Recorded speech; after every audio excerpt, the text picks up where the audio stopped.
Well, hello, welcome back to my channel. Joshana here to talk about a couple of friggin' books. Literally just two. Recently I did a Blackathon for February, so I did my wrap up for Blackathon, which consisted of most of the books that I read in the month of February. There were a couple other ones though, and I'm in the middle of reading Black Leopard, Red Wolf. I'm not gonna finish it anytime soon.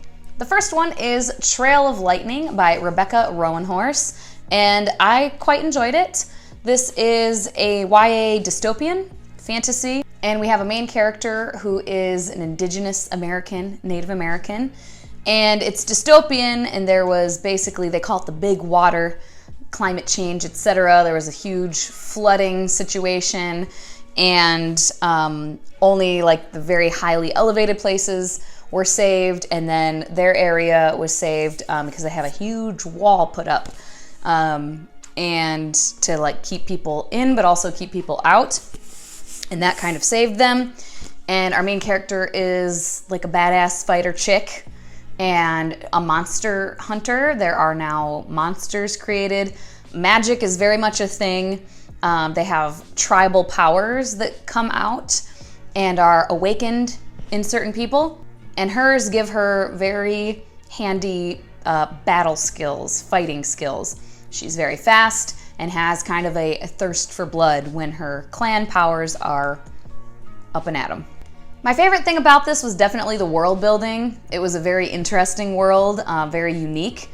You don't see a lot of worlds that are based on Native American folklore and, you know, their tribes and everything like that. Very much non-European fantasy, dystopian, which was really cool to see. I didn't necessarily love the characters. I didn't dislike them. They just didn't really grab me all that much. It was a very easy read, very accessible read. I didn't like have a problem with anything of the book. Nothing was like super annoying or anything like that. It was just kind of middle of the road for me, other than the world building, which I really, really liked. On my 1 to 10, I gave it a 6, which is 3 Pushinicorns. And the next one I'm not gonna talk about a ton because I might still be a participant in the World Hoppers channel group chat about this book because we buddy read it, most of us, and that is The Assassin's Apprentice by Robin Hobb. So this is apparently Robin Hobb's debut novel, and I've heard people say that if you don't like this, it only gets better from here, which is cool and all, and I will try to read the second book, but oh man, this was kind of a slog for me. I didn't dislike it, but I like when I would pick it up to read it, I was like, okay, cool, yeah, all right, I'm reading. And I would read like about a chapter or two at a time, but then I would get kind of tired and bored, and I wasn't like finding myself wanting to pick the book up. It wasn't like badly written or anything like that. I just didn't connect with it. So overall on my 1 to 10, I gave this a 5, which translates to 2.5 Pushinicorns. I actually changed my rating scale for this book because previously a 5 would be 3 Pushinicorns, but I just was like, oh, I don't feel like this is 3 for me. But it's not so bad that it would be a 2, so I worked in having 2.5 Pushinicorns on my scale just because of this book. Oh hey, totally different hair and outfit and shelves in the background because this is a few days later. And I actually have another book to add to this little short wrap up. It is a DNF, so I figured I might as well just record real quick to talk about it. And the book in question is Black Leopard, Red Wolf by Marlon James. I started this for Blackathon in the beginning of February. And yesterday I decided?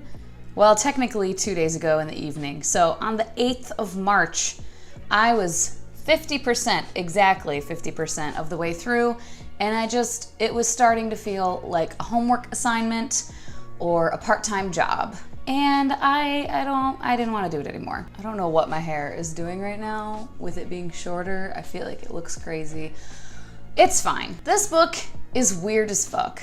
It's high fantasy, adult high fantasy, inspired by African myths and folklore. Very interesting premise and just an interesting book. The writing style of this book is like someone is telling you kind of a weird folk tale while they're tripping on acid. That's the only way I can describe it. The like overall premise is we have our main character who is a tracker. That's his name throughout the whole thing. You see him being called Tracker all the time.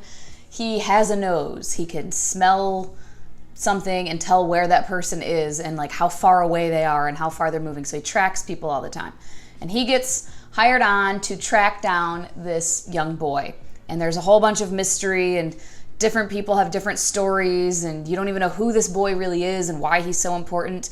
And then the tracker has like a group of like acquaintances and sort of friends and lovers and whatever that are also on this journey, but it's taking place over like years and years and years and years and years. And it's very disjointed.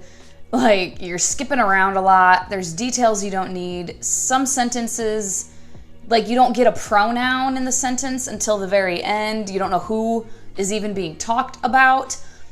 Sometimes dialogue has quotes. Sometimes it's just in the middle of a paragraph without quotes. Like he said yada yada yada, and then you're like, you lose track of who is saying something and you're like, wait, is this still this person talking or is this back to the main character telling his story? And it's just all over the place. Also, you'll note I tabbed some things 50% of the way through. Again, I didn't get all the way through. And I was tabbing all the weird sex shit. So our main character is homosexual, which I didn't tab any of just like normal adult consensual sex. It's all the sex mentioned is kind of graphic and whatever.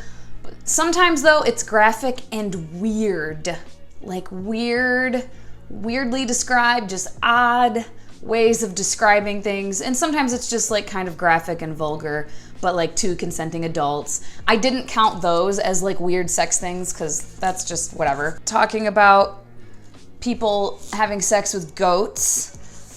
And then on the second page, there are 3 instances of talking about child molestation, shape-shifting hyenas, raping him. I wasn't necessarily bothered by all of that. It did feel, it starts to feel like it's there for shock value. You know what I mean? Like I said, sometimes it's just kind of a little bit graphic descriptions of adult consensual sex and like that's kind of whatever.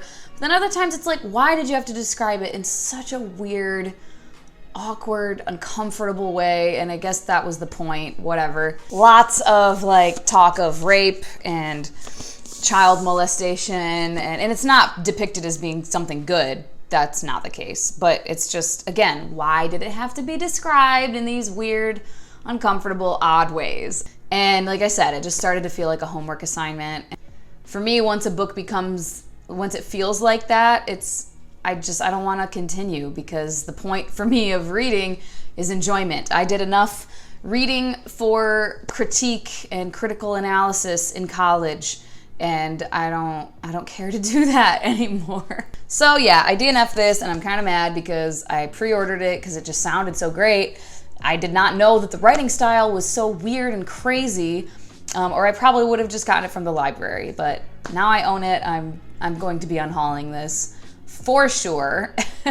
And since it's a newer like hardcover and the dust jacket is like pristine because I took it off, I should be able to get, a decent amount of dollars for it at the used bookstore. Back to your regular scheduled programming. That is all for now. Thank you so much for your time. Hope you guys have a wonderful day and I will talk to you later. Bye-bye.